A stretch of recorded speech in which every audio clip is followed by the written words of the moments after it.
बिना एनर्जी के होता क्या, लुल हो जाते हैं अपन, ऐसे हो जाते हैं अगर बिना एनर्जी के हो तो। भैया इलेक्ट्रॉन भी जब किसी ऑर्बिट में घूमता है तो उसके पास होती है एनर्जी। तो एनर्जी की बात करने के लिए बाबा जी प्रकट हो गए हैं किसी इलेक्ट्रॉन की किसी ऑर्बिट में। तो चलिए काइनेटिक, पोटेंशियल और टोटल एनर्जी के सारे कॉन्सेप्ट को क्लियर करते हैं इस वीडियो में। पढ़ते हैं, बढ़ते हैं energy of an electron in an orbit.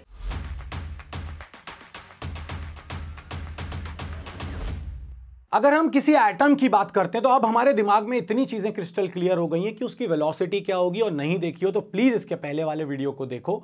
उसकी रेडियस क्या होगी ये भी हमें क्लियर हो चुका है। अगर हम इस एटम की बात करें तो इस एटम के चारों तरफ घूम रहे हैं कौन, इलेक्ट्रॉन्स। अब जब ये इलेक्ट्रॉन यहां पर घूम रहे हैं, कोई भी चीज चल रही हो तो उसके पास कौन सी एनर्जी होती है, काइनेटिक एनर्जी। और आंख बंद करके तुम्हारे गाल पर ऐसे मार कर तुम्हें उठाकर पूछा जाए तुम कितनी भी नींद में हो तो मुझे पक्का भरोसा है kinetic energy half mv square, ऐसे ही बोलोगे ना। मतलब हाफ mv स्क्वायर तो दिलो दिमाग में बैठा हुआ है काइनेटिक एनर्जी को लेकर। तो मुझे काइनेटिक एनर्जी ही चाहिए थी तो मैंने कहा half mv square kinetic energy होगी। मगर इस काइनेटिक एनर्जी में चाहिए वेलोसिटी, वो हमने प्रीवियस वीडियो में निकाली है। और पेपर में अगर ये आ जाए तो वो जो हमने वेलोसिटी निकाली थी, डेरिवेशन किया था, वो निकाल कर दिखाना अलग से, ठीक है। सो मैं अभी यहां पर यूज कर रहा हूं वेलोसिटी। अब वेलोसिटी का फॉर्मूला मुझे पता है, काइनेटिक एनर्जी का फॉर्मूला होता है हाफ mv स्क्वायर। मैंने उठाया और इस वेलोसिटी के फॉर्मूले को इस हाफ mv स्क्वायर में रख दिया। वेलोसिटी थी E square Z upon 2 epsilon not H N. इस वैल्यू को उठाकर यहां पर जैसे ही रखा यहां पर, तो ये वैल्यू कुछ ऐसी दिखेगी। और जैसे ही ऐसा दिखा, इसमें सिर्फ और सिर्फ मैंने इसका स्क्वायर ओपन करा, और स्क्वायर जैसे ही ओपन करूंगा ई स्क्वायर बन जाएगा ई की पावर 4, जेड बन जाएगा जेड स्क्वायर, 2 4 4 बन जाएगा, एप्सिलॉन नॉट स्क्वायर बन जाएगा, एन स्क्वायर बन जाएगा, एच स्क्वायर बन जाएगा इनटू एम।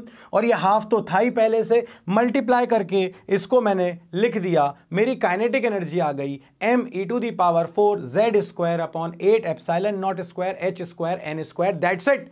और क्योंकि ये काइनेटिक एनर्जी है जो कि नेगेटिव हो नहीं सकती, क्योंकि ये तो स्क्वायर है वेलोसिटी का, और स्क्वायर कभी नेगेटिव होगा नहीं, मास कभी नेगेटिव है नहीं, तो ये हमेशा पॉजिटिव आने वाली है। अब आ जाते हैं पोटेंशियल एनर्जी पे। अब कई लोगों के दिमाग में ये डाउट हो, अगर तुम्हारे डाउट हो तो नीचे कमेंट में मेंशन कर देना कि बाबा जी एक बात बताओ, इलेक्ट्रॉन तो घूम रहा है, जब इलेक्ट्रॉन घूम रहा है तो उसके पास पोटेंशियल एनर्जी कहां से आ गई। तो भाई ये एक बात बताओ, इलेक्ट्रॉन घूम तो रहा है मगर इसी रेडियस में घूम रहा है ना। अगर इसी रेडियस में घूम रहा है तो इसका मतलब है कि उसकी पोजीशन फिक्स है, इसी रेडियस में है, घूम यहीं रहा है, इसकी इसी पोजीशन में घूमता जा रहा है, चारों तरफ घूमता जा रहा है इलेक्ट्रॉन तो इस न्यूक्लियस के। इसका मतलब है कि उसके पास एक पोजीशन है, और अगर पोजीशन है तो अपने पास पोटेंशियल एनर्जी भी है। और पोटेंशियल एनर्जी का फॉर्मूला क्या होता है, 1/4 pi epsilon not Q1 Q2 upon distance. ये इलेक्ट्रोस्टैटिक्स में फॉर्मूला था। क्या था फॉर्मूला ये था कि अगर आपके पास दो चार्जेस हो Q1 और Q2, पोटेंशियल एनर्जी होती है 1/4 pi epsilon not Q1 Q2 by R। यहां पर Q1 क्या हो गया, ZE न्यूक्लियस का चार्ज, और Q2 क्या हो गया, इलेक्ट्रॉन का चार्ज। तो ये आ गया E। क्योंकि एनर्जी अपने पास स्केलर है इसीलिए मैंने इलेक्ट्रॉन का साइन रख दिया -E। तो ये हो जाएगा 1/4 pi epsilon not ZE into -E upon R। अब प्रॉब्लम थी रेडियस। भैया वो तो प्रीवियस वीडियो में निकाल चुके हैं ना, वो प्रीवियस वीडियो में रेडियस भी निकलवा दी थी और मैंने वेलोसिटी भी निकलवा दी थी। तो यहां से उठाओ रेडियस को और इस रेडियस को उठाकर यहां पे रख दो। जैसे ही यहां रखोगे तुम्हारा फॉर्मूला हो जाएगा माइनस का ZE square upon 4 pi epsilon not, ये तो हो गया अलग, और रेडियस की वैल्यू तुम रख दोगे n square H square epsilon not pi m ZE square. ये फॉर्मूला रखते ही ये पाई से पाई यहां पर क्या हो गया, कैंसिल। ये m ऊपर चला जाएगा, बोलो हाँ बिल्कुल चला गया। z ऊपर चला जाएगा तो z इंटू जेड बन जाएगा जेड स्क्वायर, बोलो हाँ बिल्कुल हाँ। इसके बाद ये अपने पास ई स्क्वायर था, ये ई स्क्वायर था, E square into E square हो जाएगा ई की पावर 4, बोलो हाँ बिल्कुल सही। इसके बाद अब ये 4 epsilon not into epsilon not हो गया epsilon not square H square N square. आपके सामने एक सुंदर सा पोटेंशियल एनर्जी का फॉर्मूला निकल के आ गया। अगर आप गौर से देखो तो काइनेटिक एनर्जी का फॉर्मूला और पोटेंशियल एनर्जी के फॉर्मूले में सिर्फ एक ही चीज का डिफरेंस है, वहां पर 8 आ रहा था, यहां पर 4 आ रहा है, और ऑब्वियसली होना भी यही चाहिए था। वैल्यू वाइज तो थोड़ा बहुत इधर उधर हो सकता है, बाकी कांस्टेंट वाइज बाकी सारी चीजें तो सेम है। अब चाहिए मुझे टोटल एनर्जी भैया।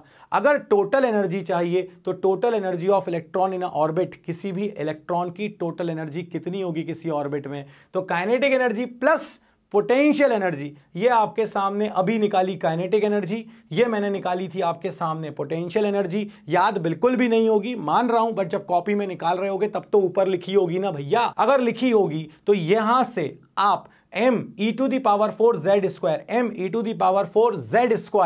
नीचे से epsilon not square h square n square, epsilon not square h square n square, और दोनों में से 4 भी आ सकता है कॉमन, तो ले लिया कॉमन। यहां बचेगा 1/8 में से 1/2, और यहां तो पूरी की पूरी चीज कॉमन हो चुकी है, बट इस माइनस की वजह से यहां आ जाएगा माइनस, ये हो जाएगा माइनस का 1/2, मल्टीप्लाई कर दो, आपके पास ये आ गई निकल के energy. Mass of electron constant, charge of electron constant, इसके बाद 8 constant, epsilon not constant, h constant, ये सारी चीजें कांस्टेंट है, और इन कांस्टेंट की वैल्यू अगर आप निकाल के रख दो तो ये आ जाती है 13.6 Z²/n² इन इलेक्ट्रॉन वोल्ट। यानी अगर हाइड्रोजन है तो Z1 हो गया, अदरवाइज जो भी आपके पास हो हाइड्रोजन लाइक, हीलियम पॉजिटिव, एक ही इलेक्ट्रॉन पॉसिबल नहीं है, बट हाइड्रोजन लाइक के लिए ही तो बोर ने दिया था, तो इसीलिए Z की वैल्यू यहां पर अपन 2 रख देंगे। तो डिपेंड करेगा आपको कौन सा एटम दिया गया है।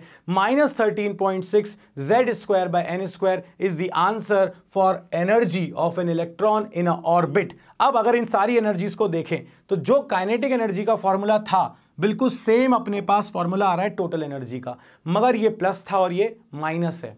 अगर मैं पोटेंशियल एनर्जी को हाफ कर दूं, 1/2 का मल्टीप्लाई कर दूं, तो ये फॉर्मूला फिर से टोटल एनर्जी के जैसा बन जाएगा। यानी कि यहां पर एक काम की बात निकल कर आई, और वो ये आई कि काइनेटिक एनर्जी का मैग्नीट्यूड टोटल एनर्जी के मैग्नीट्यूड के बराबर है, और ये दोनों पोटेंशियल एनर्जी के मैग्नीट्यूड के हाफ हैं।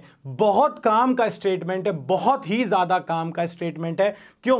क्योंकि आपको पेपर में दे देंगे पोटेंशियल एनर्जी, बोलेंगे टोटल एनर्जी निकालो, आपको काइनेटिक एनर्जी दे देंगे और बोलेंगे टोटल एनर्जी निकालो, वो ही आ जाएगी पोटेंशियल एनर्जी निकालो। तो हम क्या कर सकते हैं, हम सिंपली इस फॉर्मूले का यूज करके डायरेक्ट निकाल सकते हैं पोटेंशियल एनर्जी, और टोटल एनर्जी तो नेगेटिव होगी दोस्तों, मगर काइनेटिक एनर्जी हमेशा हमेशा हमेशा पॉजिटिव रहने वाली है। तो यार देखो क्या है कि मजा आ रहा है, आपका एटम का जो चैप्टर है उसमें सिर्फ अब हाइड्रोजन स्पेक्ट्रम बचा है और कहानी हो जाएगी खत्म।